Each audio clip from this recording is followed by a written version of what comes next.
बिस्मिल्लाहिर्रहमानिर्रहीम। अस्सलाम वालेकुम। पीके फूड कुक में खुशामदीद करती हूँ। उम्मीद करती हूँ कि तमाम व्यूवर्स ठीक होंगे। अल्लाह पाक आप लोगों को खुश रखे, आबाद रखे, आमीन। अल्हम्दुलिल्लाह मैं भी बिल्कुल ठीक हूँ। तो आज अपने व्यूवर्स के लिए बहुत ही ज़्यादा मज़ेदार रेसिपी लेके आई हूँ। जब आपको कुछ भी ना समझ में आती हो तो आप मसाला राइस बना लें, फ्राइड वेजिटेबल मसाला राइस, जो कि बहुत ही ज़्यादा बन के टेस्टी रेडी होते हैं और बहुत ही आसानी से रेडी हो जाते हैं। कोई इसमें मुश्किल चीज़ें नहीं डलती हैं। तो यहाँ पर जी व्यूवर, सबसे पहले एक खूबसूरत सी कढ़ाई के अंदर मैंने तकरीबन 2 से 3 टेबल स्पून के करीब ऑयल डाल दिया। ऑयल को अच्छे तरीके से गर्म करने के बाद एक अदद लहसुन का जवा है जिसको मैंने छोटा छोटा चॉप कर लिया। तो इसको हल्का सा सौते कर लेंगे, लहसुन को बिल्कुल जलाना भी नहीं है। तो जैसे ही लहसुन की थोड़ी सी खुशबू आना स्टार्ट हो जाएगी तो इसके अंदर मैं एक छोटा सा प्याज है जिसको मैंने स्लाइस की शक्ल में कटिंग कर लिया है। छोटी सी प्याज थी। तो यहाँ पर जी व्यूवर्स, प्याज को भी हमने बिल्कुल गोल्डन ब्राउन नहीं करना, लाइट सा इसको सोते करना है। जैसे ही थोड़ा सा प्याज का कलर चेंज होगा, प्याज थोड़ा सा पिंक पिंक होना स्टार्ट होगा, तो मैं इसके अंदर नेक्स्ट इंग्रेडिएंट डाल दूंगी। तो यहाँ पर जी इसको प्याज को फुल कुक नहीं करना। यहाँ पर जी व्यूवर्स आप देख सकते हैं कि ऑनियन को हल्का सा सोता करने के बाद, यानी प्याज को सोते करने के बाद 3 अदद सब्जियां मैंने यहाँ पर शामिल कर दिया, यानी शिमला मिर्च, बंद गोभी और गाजर। तो ये जो तीनों सब्जियां ये मैंने जूलियन स्टाइल कटिंग किया और एक एक कप के करीब ये सब्जियां, 1 कप ही शिमला मिर्च है, 1 कप ही बंद गोभी और 1 कप ही यहाँ पर गाजर है। तो इन तीनों सब्जियों को 5 मिनट के लिए मीडियम फ्लेम के ऊपर इनको शैलो फ्राई कर लूंगी। तो यहाँ पर जी व्यूवर्स आप देख सकते हैं कि वेजिटेबल्स जो है वो फ्राई हो चुकी हैं। अब इसके अंदर मैं डालूंगी 1 टेबल स्पून के करीब सोया सॉस, 1 टेबल स्पून के करीब ही यहाँ पर मैं डालूंगी चिली सॉस।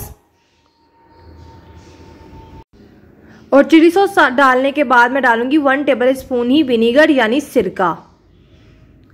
अब सिरका इसके अंदर शामिल कर दूंगी। फ्लेम मैंने नीचे से मीडियम रखी हुई है और मीडियम फ्लेम के ऊपर इसको पकाते जाएंगे। बहुत ही जल्दी ये राइस रेडी हो जाते हैं और जायके में बहुत ज़्यादा लाजवाब बनते हैं। जब आपको कुछ भी ना पता हो कि आज क्या बनाएं और कुछ समझ ना आती हो तो जल्दी से ये चावल बनाकर आप सर्व कर सकते हैं। यहाँ पर जी व्यूवर्स तकरीबन 3 से 4 टेबल स्पून के करीब मैंने टमाटो केचप शामिल कर दी है। इससे टेस्ट में बहुत ज़्यादा इजाफा हो जाता है। तो टमाटो केचप डालने के बाद अच्छे तरीके से मसाले की बुनाई करने के बाद अब मैंने डाल दिए यहाँ पर ½ टीस्पून के करीब नमक डाला है। आप अपने टेस्ट के मुताबिक कम या ज़्यादा कर सकते हैं। और यहाँ पर मैंने 1 टीस्पून के करीब काली मिर्च का पाउडर डाल दिया है। तमाम मसाले और वेजिटेबल्स जो हैं वो रेडी हो चुके हैं, अच्छे तरीके से मिक्स हो चुके हैं। अब इसके अंदर यहाँ पर 1 कप के करीब चावल थे जिनको मैंने अच्छे तरीके से भिगोकर बॉईल कर लिया। और बॉईल करने के बाद मैंने इनको ठंडा कर लिया। बिल्कुल सादे तरीके से पानी के अंदर बॉईल किया है, कुछ भी नहीं मैंने डाला, ना नमक डाला है, ना मैंने इसके अंदर ऑयल वगैरह कोई चीज़ नहीं डाली, बस जस्ट चावलों को अच्छे तरीके से बॉईल कर लिया।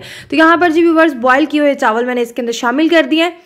अब चावलों को अच्छे तरीके से मिक्स कर लेंगे तमाम, हल्के हल्के हाथ से। ये नहीं कि आपने बहुत जोर से चम्मच चलाना है, बिल्कुल जोर से चम्मच नहीं चलाना, इससे चावल जो है वो टूट जाएंगे। कोशिश कीजिए कि इस तरह से चावलों को उछाल कर मिक्स कर लिया जाए तो ज़्यादा बेस्ट होगा। होटल स्टाइल में, रेस्टोरेंट्स में इसी तरीके से जो चावल होते हैं वो पैन के अंदर मिक्स किए जाते हैं। तो यहाँ पर फाइनली तौर पर राइस हमारे अच्छे तरीके से मिक्स होकर रेडी हो चुके हैं। अब आपको मैं सर्विंग प्लेट में निकाल कर दिखाती हूँ।